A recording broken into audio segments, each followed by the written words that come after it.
우리 하나님 말씀 로마서 5장 12절에서 21절까지 말씀입니다.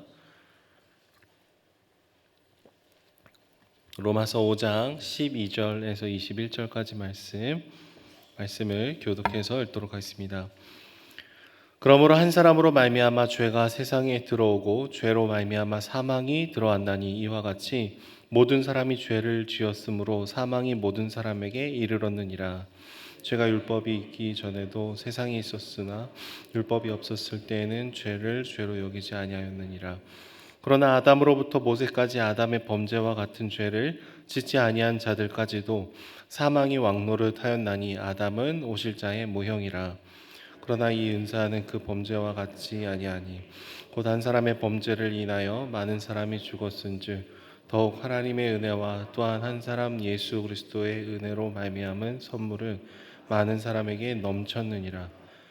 또 이 선물은 범죄한 한 사람으로 말미암은 것과 같지 아니하니 심판은 한 사람으로 말미암아 정죄에 이르렀으나 은사는 많은 범죄로 말미암아 의롭다 하심의 이름이니라.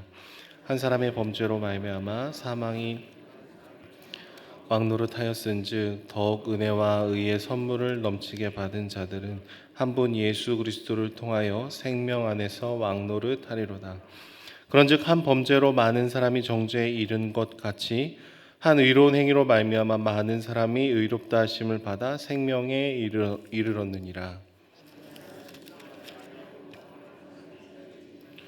한 사람이 순종하심으로 많은 사람이 의인이 되리라. 율법이 들어온 것은 범죄를 더하게 하려 함이라. 그러나 죄가 더한 곳에 은혜가 더욱 넘쳤나니 이는 죄가 사망 안에서 왕노릇한 것 같이 의로 말미암아 왕노릇하여 우리 주 예수 그리스도로 말미암아 영생에 이르게 하려 함이라. 아멘. 최근에 20세 이하 축구 대표 선수들이 월드컵에서 좋은 결과를 얻고 있습니다. 지금도 경기를 하고 있는 걸로 제가 그 인터넷에 잠깐 보고 왔는데 1대 0으로 연장전에서 이기고 있는 것으로 봤습니다. 여러분, 대한민국에서 가장 축구를 잘하는 이 선수들은요, 나라의 대표입니다. 그래서 붉은색 축구 국가대표 유니폼을 공식적으로 입고 경기에 나가게 됐죠. 그래서 이 선수들이 이기면 우리나라가 이긴 게 되고, 이 선수들이 지면 저희 나라가 지게 되는 결과를 마주하게 됩니다. 국민 중에 어떤 사람이라도 아니라고 나는 직접 축구 경기를 한 적이 없고 나는 진 적이 없습니다. 우리나라가 지지 않았습니다라고 얘기를 할 수는 없는 것이죠. 그들은 우리의 대표이기 때문에 그렇습니다. 특별히 오늘 본문에서는요, 인류의 대표가 되었던 첫 번째 아담과 온 인류의 죄를 대속하신 예수님에 대해서 대조를 하고 있습니다. 첫 번째 아담, 즉 모든 인류의 대표로서 이 불순종으로 인해서 죄가 이 세상 가운데 들어오고 사망이 들어오게 되었다라는 것을 얘기를 합니다. 우리는 이 아담과 하와의 원죄로 인해서 태어날 때부터 모든 사람들에게 죄를 짓고자 싶어하는 경향성을 갖고 태어난다라고 얘기를 하죠. 그래서 우리가 어떤 것을 학습하거나 배우기 이전에 우리는 무엇인가를 질투합니다. 다른 사람과 나를 비교합니다. 그리고 나에게 유리한 것은 크게 만들고 싶어하고 나에게 불리한 것은 감추고 싶어하는 것이 죄의 성향성을 갖고 있는 사람의 모습이다라는 것이죠. 그래서 실제로 나 자신을 굉장히 솔직하게 돌아보면 굳이 교회를 다니지 않는다고 하더라도 적어도 원죄만큼은 믿지 않는 사람들도 동의를 할 수밖에 없는 교리다라는 얘기를 하는 얘기들이 있습니다. 그래서요, 내로남불과 같은 표현들을 보면은 믿지 않는 사람들도 얼마나 우리가 이기적이고 그때그때 다르고 나를 향해서 굽어져 있는 존재인지를 인정하고 있다라는 것이죠. 근데 오늘 말씀은요, 이것이 아담의 범죄로부터 시작되었다라는 것을 얘기하고 있습니다. 율법이 있기도 전에 사망이 왕노릇을 함을 통해서 우리가 품었던 마음들, 선택한 행동들 가운데 무엇인가 잘못되었다라는 것을 얘기를 해주고 있다라는 것이죠. 사람의 측면에서는 약간 억울할 수도 있겠습니다. 주님, 우리가 왜 태어날 때부터 우리를 죄인으로 만드셔서 이렇게 우리에게 불편한 감정을 주십니까? 라고 얘기를 하고 싶겠지만 사실은 하나님의 은혜를 자발적으로 끊고 거절하고 무시한 것이 사람, 첫 번째 아담의 모습이었던 것이죠. 그래서 우리가 하나님께 불의하다고 항변을 할 수가 없다라는 것을 깨닫게 됩니다. 그리고 분명히 하나님의 은혜를 경험하였음에도 불구하고 우리는 이제 죄에 끌려가지 않을 수 있는 능력이 있음에도 불구하고 죄를 계획하고 죄를 짓고 또 다시 이 회개를 계획하는 우리의 모습들을 보면은요, 하나님, 우리는 죄에 너무나 가까운 존재인 것 같습니다. 그러니까 항변할 수 없는 존재라는 것을 저희가 알게 되는 것이죠.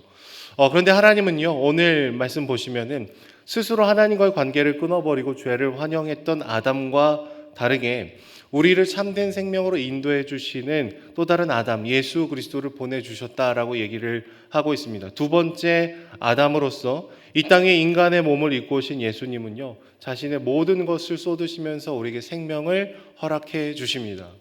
죄로 끌려가던 우리 인생의 그 족쇄를 끊어내시고 이제는 죄를 지을 수도 있지만 죄를 짓지 않을 수 있는 힘과 권세를 다시금 우리에게 허락을 해 주셨다라는 거예요. 그래서 이제는 사망의 권세가 아니라 생명의 왕노릇을 할 수 있는 존재로 우리를 불러주셨다라고 오늘 말씀 본문에 얘기를 하고 있는 것이죠. 특별히 15절의 말씀을 보시면은요, 한 사람의 범죄로 인해서 온 인류가 죄에 빠지게 되었지만 또 다른 한 사람, 예수 그리스도의 은혜로 인해서 비교할 수 없는 큰 선물을 받았음을 얘기를 합니다. 여러분, 단지 아담으로 인해서 죄가 없어지는 정도가 아니라요, 우리를 더 적극적으로 의롭다고 우리를 칭해 주시더라라는 거예요. 이 사랑의 원자탄이라는 별명을 갖고 있었던 손양원 목사님의 이야기를 잘 아실 것입니다. 자기 자신의 아들을 죽인 원수를 그리스도의 사랑으로 용서해 주었습니다. 그리고 그 다음에 단순히 내가 당신의 죄를 예수님의 사랑으로 용서하겠습니다. 그러니까 이제 당신의 죄는 없습니다. 그러나 미안하지만 내 눈에서는 좀 띄지 말아 주십시오. 나는 당신의 얼굴을 보는 것이 너무 버겁습니다라고 얘기를 한 것이 아니라 더 적극적으로 나아가서 그분을 양자로 삼고 아들로 입양을 합니다. 그리고 이분은 나중에 목사님이 되죠. 여러분, 손양원 목사님이 이런 행동을 할 수 있었던 이유가 바로 오늘 말씀에 기록이 되어 있습니다. 하나님은 아담으로 인해서 우리에게 파생된 죄를 그냥 예수 그리스도를 통해서 죄가 없다, 요 정도로 소극적으로 얘기해 주신 것이 아니라 더 적극적으로 우리에게 의의 옷을 입혀주시는 거예요. 우리를 입양하시는 것입니다. 너는 내 사랑하는 아들이요 딸이라고 더 적극적으로 우리를 안아주시면서 이전과는 다른 삶을 살 수 있도록 우리에게 풍요로운 자원을 허락해 주는 것이죠. 첫 번째 아담이 저지른 죄의 결과와 비교할 수 없이 두 번째 예수님이 주신 이 십자가의 사랑의 결과가 훨씬 더 풍요롭습니다. 그래서 오늘 본문에서는 하나님의 은혜를 받은 우리들의 정체성을 은혜와 의의 선물을 넘치게 받은 사람들이다라고 얘기를 하고 있어요. 여러분과 제가 그런 사람들이라는 거죠. 죄가 없어진 것뿐만 아니라 우리는 이제 주님의 자녀로서 살아갈 수 있는 놀라운 특권, 사랑의 왕노릇을 할 수 있는 그 한 사람으로 우리를 불러주고 있다라는 것입니다. 그렇기 때문에 우리는요, 이제 죄를 좀 덜 지어야지, 좀 죄를 멀리 해야지, 이 정도 소극적인 것을 넘어서서 어떻게 하면 하나님께서 내 삶을 통해서 영광을 받으실 수 있을까? 생명이 어떻게 하면 나를 통해서 흘러갈 수 있을까? 우리는 이것을 고민하기 시작을 해야 된다라는 것이죠. 여러분, 생명의 왕노릇을 한다라는 것은 끊임없이 사단이 우리에게 주는 두려움을 넘어서는 것을 얘기합니다. 겁박을 하는 것에 끌려가지 않는 것을 얘기합니다. 그리고 영원한 생명을 주신 주님께서 우리에게 가르쳐 주신 삶의 방식을 수용하고 그 기준과 가치관을 오늘 살아내는 것이 생명의 왕노릇 하는 사람이겠습니다. 여러분, 세상은 늘 우리에게 두려움을 주지 않습니까? 이것이 없으면 불안할 거야. 이것이 없으면 너의 자녀가 망할 거야. 승진하지 못하면 너의 존재가 쪼그라들 거야. 여러 가지. 무엇이 없으면 안 될 거야. 두려울 거야. 망할 거야. 우리에게 끊임없이 이 속박을 행하게 됩니다. 그래서 우리는요, 종종 하나님의 뜻이 이것이 아니라는 것을 알면서도 그 길을 쉽게 벗어나기가 어렵습니다. 두려우니까요. 주저하게 만듭니다. 죄를 벗어나지 못하는 모습들이 있고 그러나 그 머무름이 우리 스스로의 존재를 깊이 갉아먹게 되는 것이죠. 그런데 우리에게 더 넘치는 은혜를 부어주신 한 사람, 한 분, 예수 그리스도 안에서 우리는 이제는 전과 다른 삶을 살 수 있다라는 거예요. 더 적극적으로 그리스도인답게 세상이 얘기하는 것과 비교할 수 없는 그 놀라운 특권이 우리에게 주어져 있는 것이죠. 목회자로 살면서 가장 힘이 나고 보람이 되는 순간은요, 정말 말씀대로 살려고 몸부림치는 한 사람을 발견할 때입니다. 정말로 업계 관행으로 인해서 어쩔 수 없다라고 생각했던 일들 속에 하나님의 말씀을 읽다가 막 깊은 감동이 오시는 거예요. 내가 이대로 살면 안 되겠다. 이대로 행동해서는 안 되겠다. 그래서 손해를 감수하면서 그러나 더 정직하고 공의롭고 하나님의 말씀대로 실천하다가 또 부딪히게 되는 저항을 마주하고, 그래서 하나님 제 힘으로 할 수 없습니다. 엎드리고 눈물로 기도하면서 그러나 하나님께서 원하시는 그 길을 치열하게 걸어가는 한 분을 보면 정말 그 목회를 하다 가장 기쁜 순간을 경험하게 되는 것 같습니다. 물론 우리가 완벽할 수 없겠지만 여러분, 우리가 끊임없이 우리의 정체성을 기억하며 하나님께서 우리를 그리스도의 영광을 드러내는 한 사람으로 불러주셨다라는 것을 기억을 해야 됩니다. 또 반대로요. 교회에 오셔서 누군가가 실망하고 이렇게 떠나가는 사건들 가운데 한 사람이 중요합니다. 한 사람.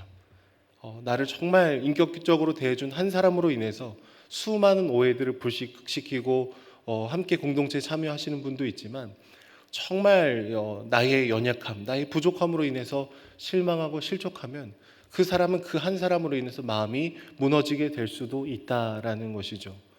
한 사람으로 통해서 죄가 이 땅 가운데 들어왔고 한 사람으로 통해서 더 넘치는 은혜를 우리에게 부어주셨습니다. 그리고 주님은 다시금 하나님의 사랑을 흘려보내는 한 사람으로 우리를 지금 세워주고 있으신 것이죠.